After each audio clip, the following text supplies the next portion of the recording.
My name is Chris, and I'm a student in the Research School of Psychology, and I will speak about some of the ways that we understand the relatives that we cohabit.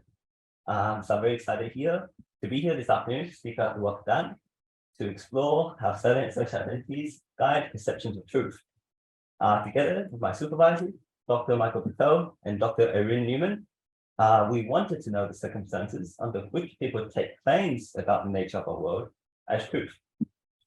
In the work I will speak about, we discovered claims were taken as true when they are normatively aligned with the beliefs people had about who they are.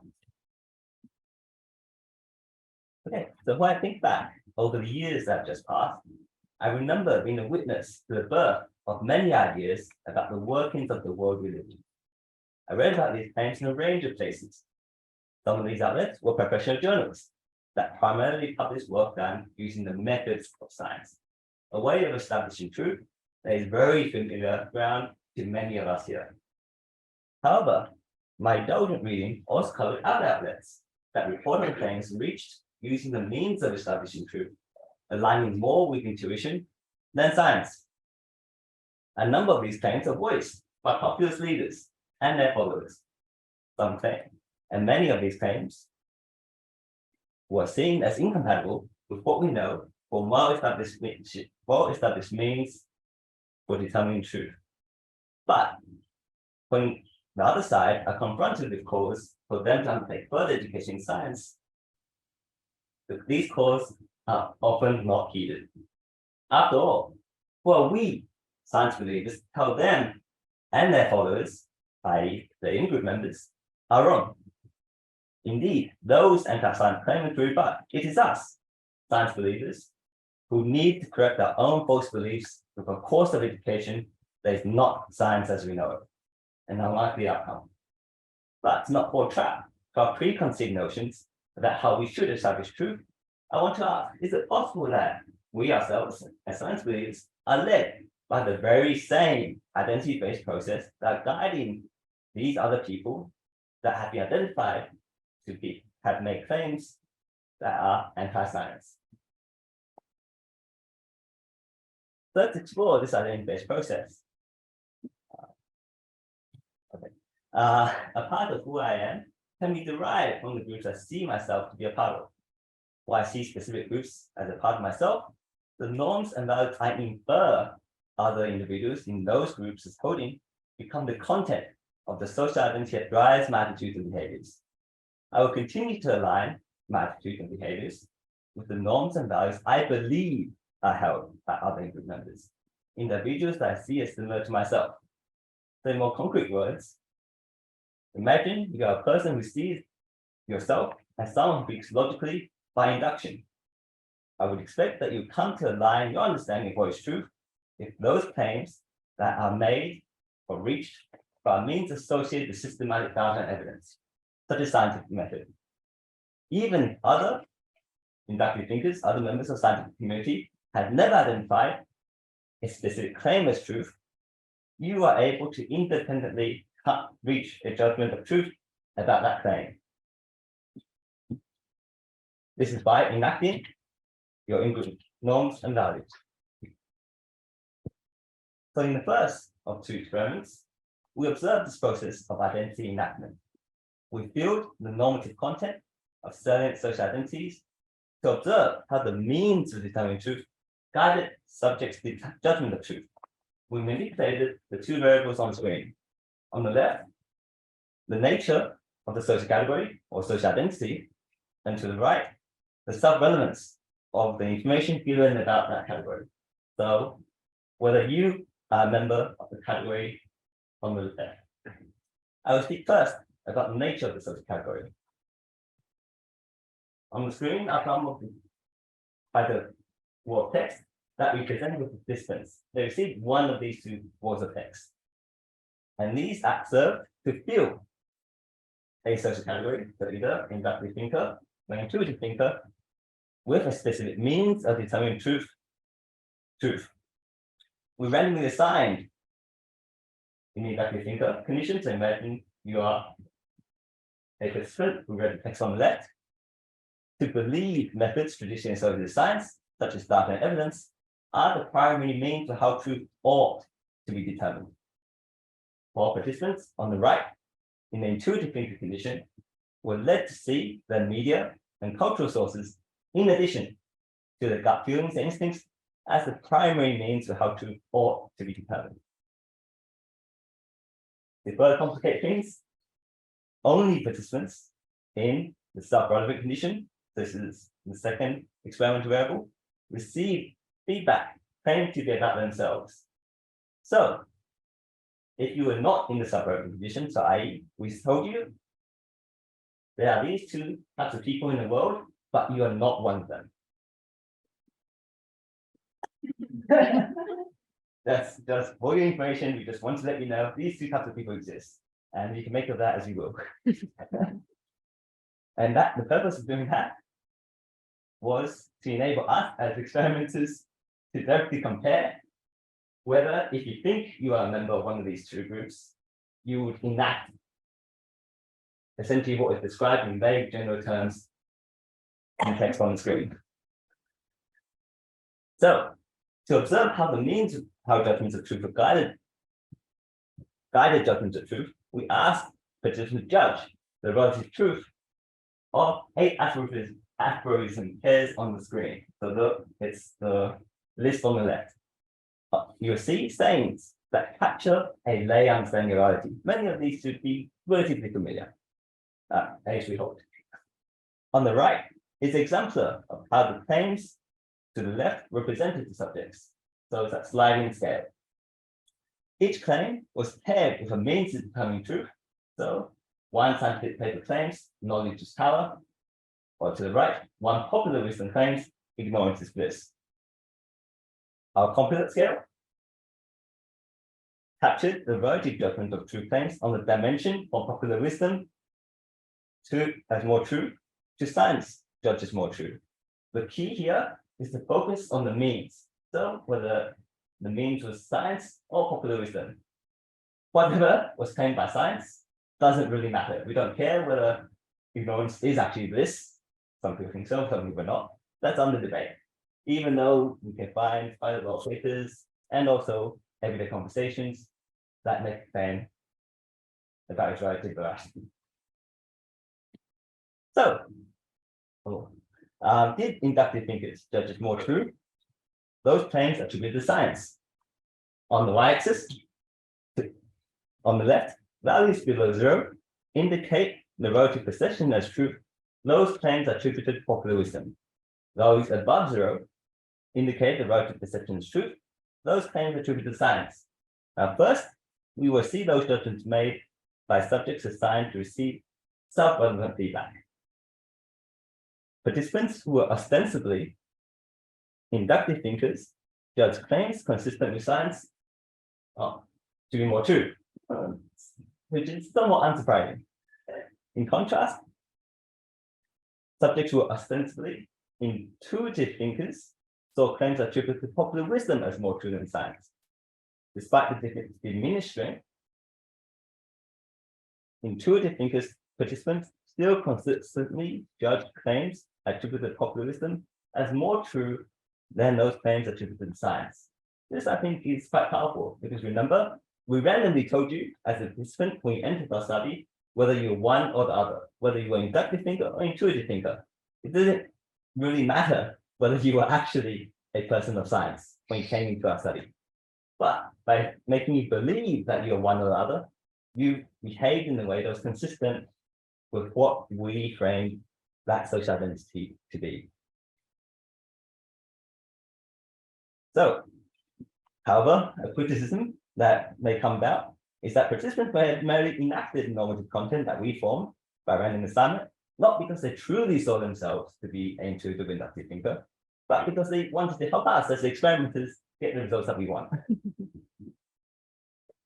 So we explored this possibility further, experiment 2, which in short ultimately increased our confidence in our identity truth document link. So in this experiment, we relied on the social identities that participants brought with them into our lab online. So that, and these identities were that of a political liberal, or politically conservative. In the population of study, political identities are highly salient and direct behaviors, even in contexts that appear to have little to do with politics or ideology. And we called on the two independent variables to the bottom of the screen to observe the unfolding of dynamic identity-based processes. To the left, it's something that we term a frame of reference manipulation, and to the right were the subcategories that participants brought with them into our lab online.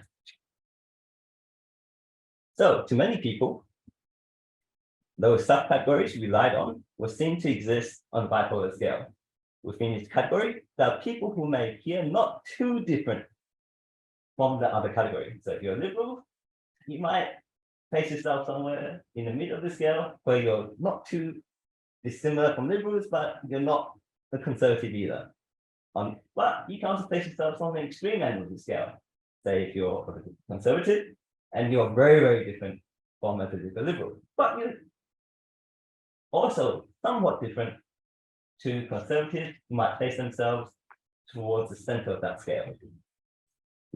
And on the next screen, I will present the manipulation that we used to make salient a more moderate political conservative. So this was what we called the frame of reference manipulation. This will be an animation soon. So imagine you're conservative, you place yourself on the extreme end of the scale. And on a screen, we said, oh, look, just for your information, there are other conservatives who are at the more extreme ends of the scale.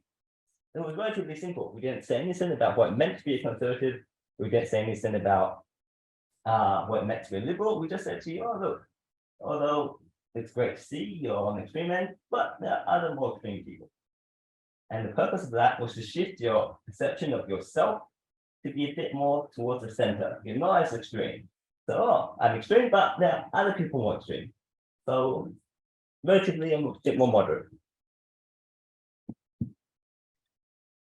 And so, after they understood something in themselves, we enabled them to confirm to us the reality formed by the normative content of that identity. We showed them a series of 24 items about reality. 4 of them are shown on screen, 2 for each, 2 examples of liberal items and conservative items. And half of these items, from these 24 items, were expected to be judged as true by political liberals, and the other half were expected to be judged as true by political conservatives. So one of the liberal items were fat-based meats and milk are healthier than their traditional counterparts. An example for conservative items was the safety of vaccines have been misrepresented by governments and scientists.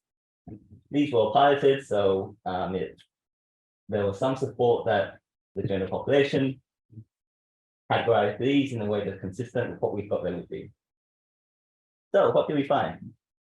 Again, on the y-axis, negative numbers down to negative 100 indicate participant judgment for the relative truth of liberal claims, whereas positive numbers up to 100 indicate subject judgments for the relative truth of conservative claims. In the control condition, so where we did not present that frame of reference, we found that both liberals and conservatives judged claims aligned with their social identities as more true. The liberals of liberal claims is more true, conservatives or conservative claims is more true. Also unsurprising. But critically, when we induce them to have a more moderate in-group political identity using that frame of reference manipulation, their judgment of claims consistent with their in-group was attenuated. So if you focus your attention to the 2 white bars on the screen, we saw participants who self-identify as liberal saw the exact same claims as somewhat less true than those who were not induced to see themselves as more moderate. It might be because, but we do not see this for people who identify as conservatives. We're not too sure why this was the case, but we do welcome your thoughts. We do have some suggestions. So in that case, across these 2 studies, while not any one of them gave 100% world-shattering evidence together, we can see that we were able to shift the ways that people thought about reality, and we also identified a link between views of themselves and these views of reality. So some broad conclusions. Truth is tied to the salient and norms of dynamic social identities. So as the meaning of your identity shift, so too identity is truth. Under conditions of equal motivation and capacity, people can reach divergent but equally valid judgments of truth. Or convergence in views of reality to occur, and the methods that produce this view might be attainable through shared social identities. When these identities are enriched by norms of values consistent with science, a cure to anti-science might not be too far away. So thank you for your attention. The paper on the screen has some more concrete details about what was done. Otherwise, I'd be very happy to hear your thoughts. Thank you.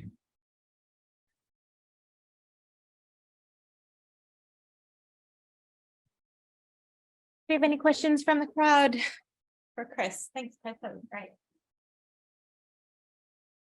Anna. Thanks, Chris. Thanks for being first off the rank. That's so brave. You're amazing. And a great presentation. It's fascinating. I love looking about this work and with your team with Michael and Aaron. I'm just wondering, when you did the experiments with your online participants, did you use the terms conservative and liberal? Yes. The image is on the screen was the exact same one. Yes. And they're Australian audience. Right? They were a bit different American. They're American. Yeah, these were American. Well, that answers my question, because I think in Australia the interpretation of the liberal conservative is different. So yeah, that answers my question. Yeah, it was an American audience that you tested though. I probably could have emphasized that a bit more. Yeah, no, that's a question. Really interesting. Thanks, Chris. One of your closing points was about consensus judgments of truth, but you've only looked at, or you only presented us anyway, with looking at means. What was the variances like across these conditions? Were they the same, or did the experimental manipulations influence the variance as well? Well, we did wonder that, because the means the things didn't really might have not seemed that impressive, and so to gain a bit further to gain the context, we did a chi-square analysis where we looked at individual participants to see whether any who were, say, had judged science as true actually shifted their view to see popular wisdom as more true. And I can't remember the exact number. The exact number is in that paper, but essentially that I think 3% of participants made that shift. As a percentage, that doesn't sound too impressive, but across the entire population, say, of Australia, where you have a few million people, maybe 25 odd million people, 3% is quite a substantial number, at least the population of the ACP. And hopefully that gives some context.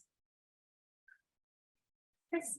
Yeah, Chris, I'm just wondering, sort of, how did you recruit the participants for this, and how many did you have, and sort of a little bit about their, you know, who were they? Oh yeah, so we sampled participants online to a sampling platform. It was put down Enter. It's quite popular nowadays. So it was very open. Whoever was on that platform had the opportunity to view our advertisement, and through at least 3 studies, in total, it was about 1,200 participants. So it's quite a substantial number we were able to recruit.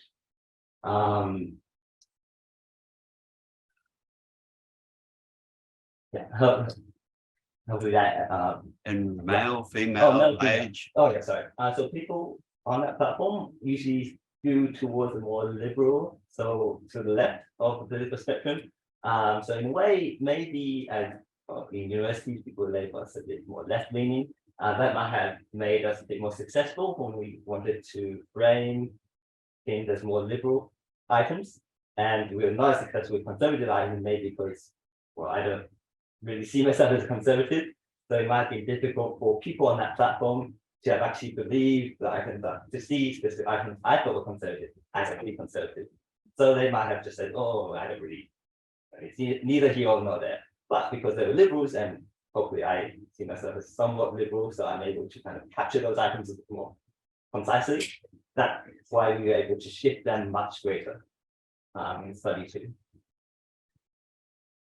Okay, I think we might need to move on. Yeah, thank Thanks, you. Chris. Can I Thank you ask so one much. question? Oh, okay, Sorry. so Russell, we'll make it a It's question. not my problem, but Yeah. I'm just fascinated by the implications for medicine of this work. Mhm. Ever since Google, almost every patient that comes in to see a doctor knows what they've got and knows what best treatment is, right? That's the kind of prior probability truth that they enter the consulting room with. And what the doctor says to them is interpreted through that prism of prior expectations. What are the lessons of this for how doctors should think through that problem? Into that process. I think although haven't been trained in medicine, but what I can see, I think doctors are very well equipped through your training. I think you try to educate the people that are in front of you. You don't try to tell them, because I'm a doctor, what I say is true. Instead, you kind of direct them towards sources and maybe ways of appraising evidence that might be more consistent with your training than, say, Dr. Google. And so in that way, I think that's very effective, because you equip them with tools that they can use so that in the future, when they have an alignment, they can try to replicate in the way the training that you did. And so hopefully that they might reach a judgment of truth about themselves that is more consistent with what you would reach. And so I think medical professionals are very well equipped by educating rather than using their authority as medical experts. Thank you. Thank you. Thank you. Great answer. Thank you. Thanks. Our second speaker here is Riemke Aggio-Bruce. Riemke is a lecturer in anatomy in the School of Medicine and Psychology and a postdoctoral researcher in the Clear Vision Research Laboratory. Her research focuses on the use of non-coding RNAs as diagnostic tools for and their role in inflammation in retinal degeneration, such as age-related macular degeneration. Please welcome Riemke.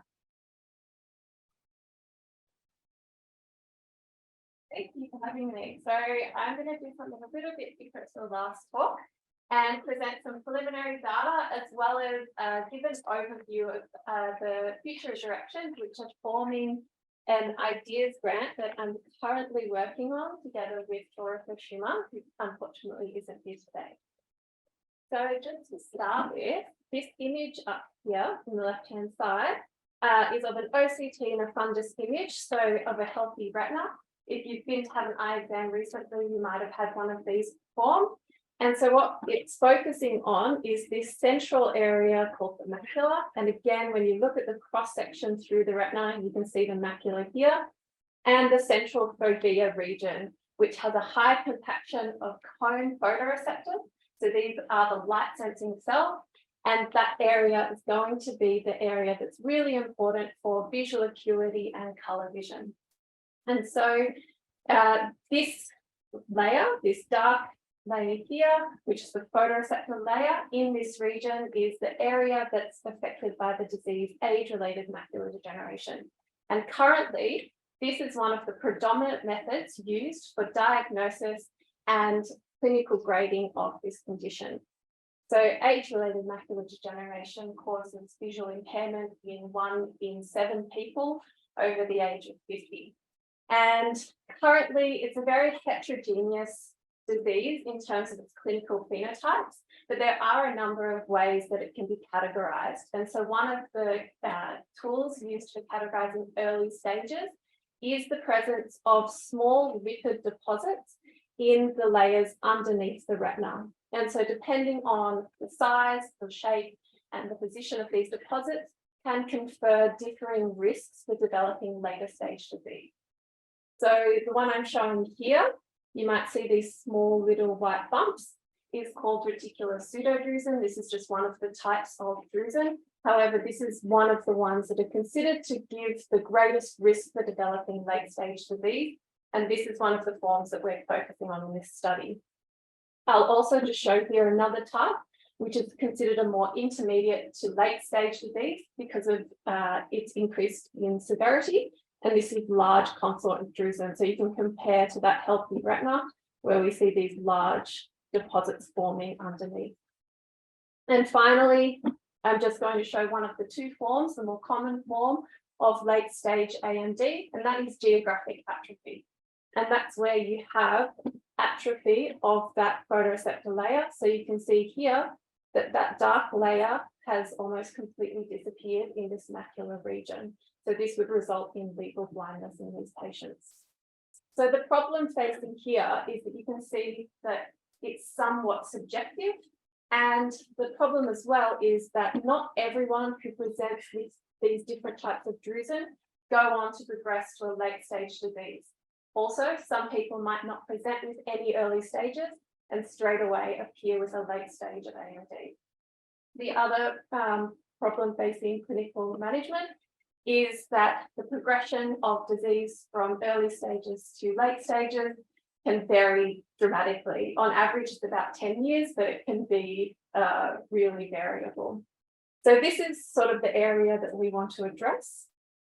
And you may have heard of this central dogma of biology, where DNA makes RNA, makes protein, but you might not have heard of these other molecules that exist. These are non-coding RNAs, and they regulate the production of protein at a number of different stages.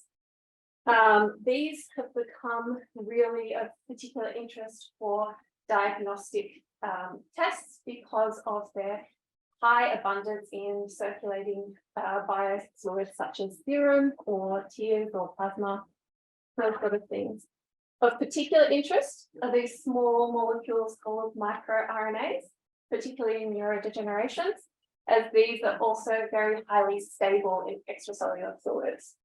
And so these have already shown their utility as biomarkers for different types of cancer and have already progressed to commercialization in that space.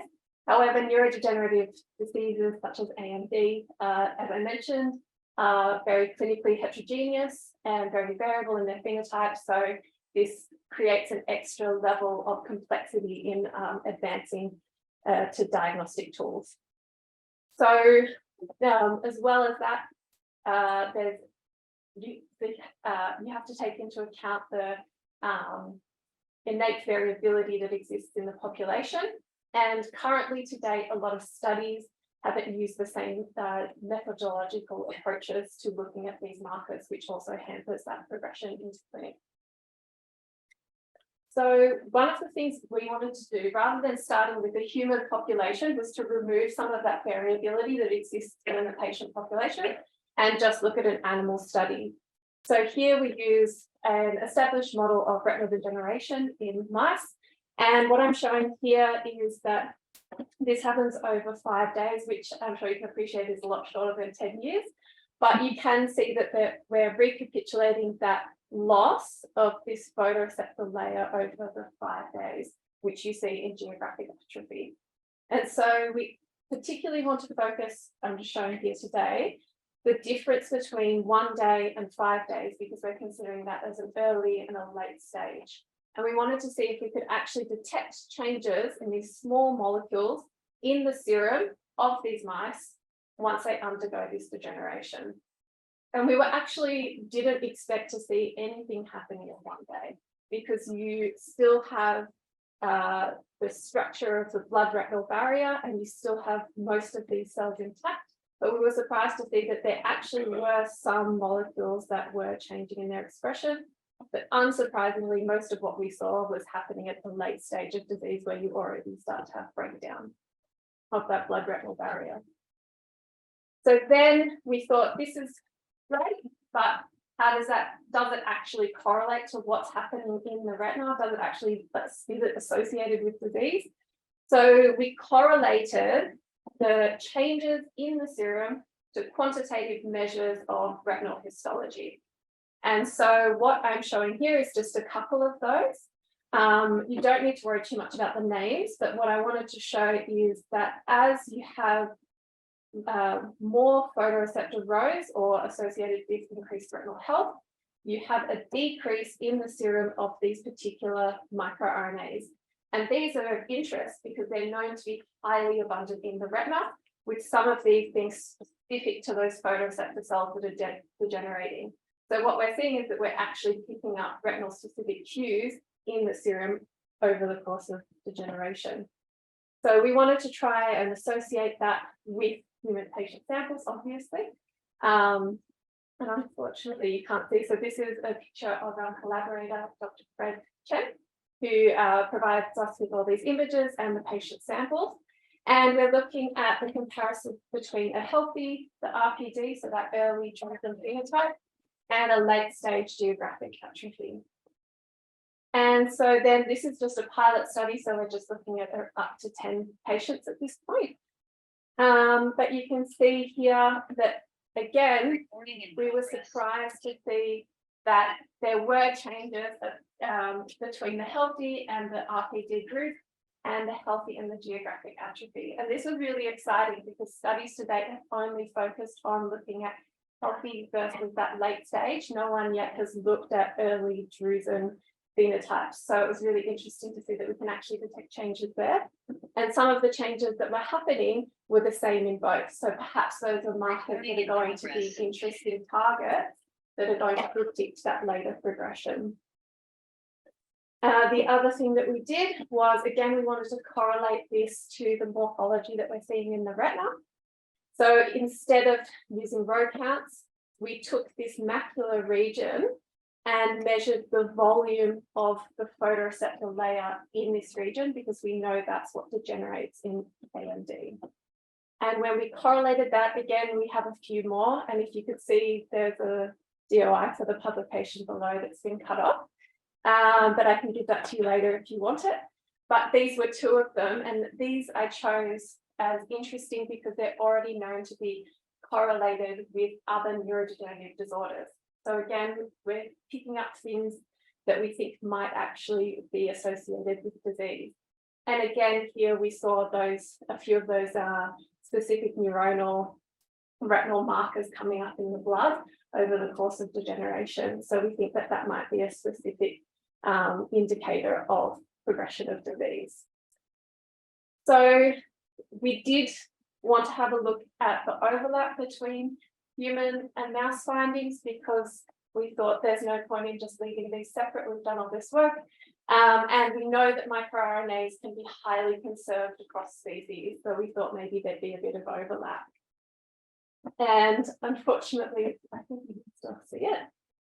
There were actually quite a few that correlated, which we thought was really interesting, that not only that these markers were coming up in both, but they were changing in the same direction.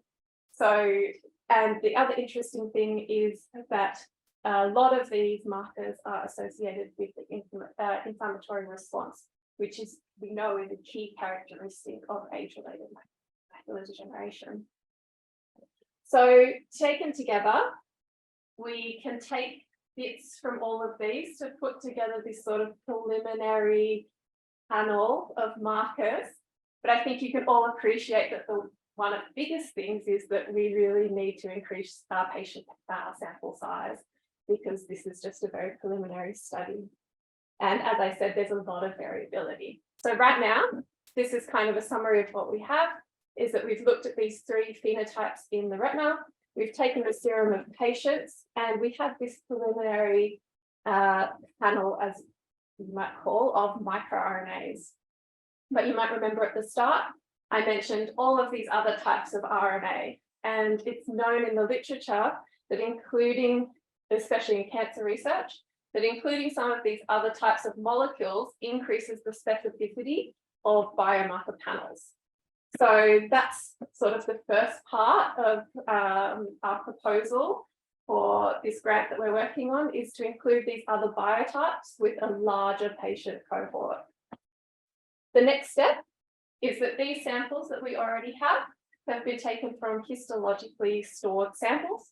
So at this point in time, we are now 5 to 10 years post that initial collection. So we are proposing to recollect from the same patients and reanalyze their retinal morphology, and sort of then use that to see how these markers are changing and how that correlates with the retinal morphology. And this is quite complicated. So for this correlation, we're having the help of a machine learning expert who can tease out some of those other morphological changes that are happening in the retina that might not be as immediately quantifiable as what we've done in the past.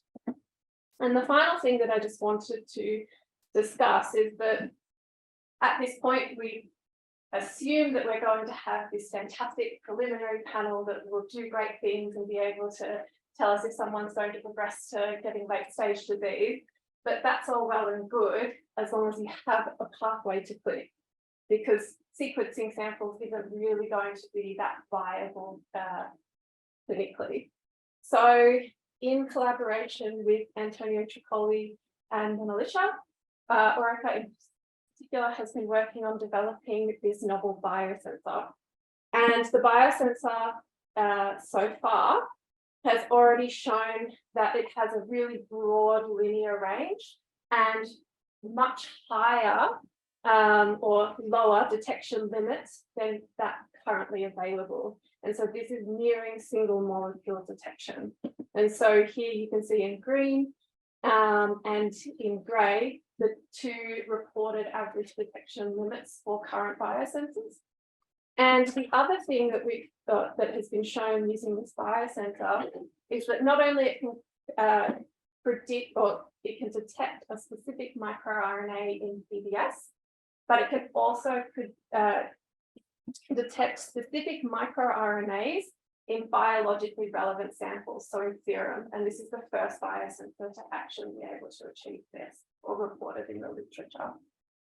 And so what we hope to do with this is then in our proposal is to expand it to look at all the other RNA biotypes that we're looking at with our panel, and then also to use multiplex detection so we can detect more than one so that it's actually viable for what we're trying to achieve with our panel. And so we hope that all together, this is going, the panel and the biosensor are going to provide foundational knowledge to develop AMD biomarkers and point of care platform for a pathway to translation.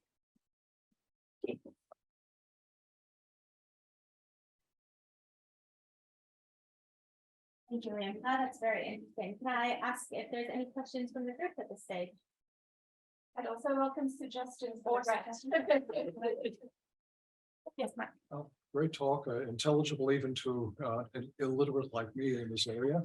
But I do have one suggestion if you're preparing this for grant. If you still got small samples like the ones you've got for the correlations you were showing earlier with the scatter plots, you might want to do things like leave one out cross-validation, where you remove one data point at a time and recompute the correlations just to see how stable they are. Okay. I can imagine a critic who's got an eagle eye like mine, and so they're going, wait a minute, how do we know that these are stable? There's some outliers, blah blah blah blah. If you do that, it's really simple to do. And that way you can then report how stable the correlations are when you remove selectively the each sample point one at a time. Fantastic, thank you. That's a great suggestion. I was going to say, whenever Mike Smithson says something about statistics, I listen very carefully. No, we haven't even thought of doing that. Riemke, we are such visual creatures, and the visual experience, the perception, is such an important part of the way we engage with the world, right? Do you know how the biomarkers correlate with the morphology, correlate with the perception itself, the experience? No, we haven't. So this is actually something that we sort of haven't looked at for a long time, and we're starting to try and actually introduce that to a lot of our work because, as you say, it's really important. And I don't think that the Fred who we got these patient samples from has actually looked at anything to do with that in these patients. Do you know? Yeah, it's been indicated. Only function. Yeah. So can the patient see? Can the patient not see? What level? Yeah, but like you say, it's a whole nother stage. Yeah. Any more questions? Yeah, please. Yeah, thanks for the talk. It was really interesting. I had a question about the specificity of some of your findings. So you've identified a panel of microRNA that looks really interesting, and they all bear some sort of correlation. Yeah. What's the correlation between those? what is the unique variance accounted for by each of those correlations? Sorry, which I'm not sure. Which So like ones you've got a bunch of specifically. microRNAs, right, that have Yeah. a correlation. Have you looked at the correlation between them? The microRNAs. Yeah. Yeah, so that's another thing that's big in biomarker research, is actually looking at the individual microRNAs and how they correlate. And Yeah. there has been some findings that have shown that just looking at the way that two microRNAs are differentially regulated, the correlation between those is really strong data to suggest that someone might develop the disease. But it's quite complicated sort of analysis to do. And now that we've got the help of someone who does a bit of machine learning, that's something that we want to explore. But up until this point, it was sort of too large of a undertaking for us to do.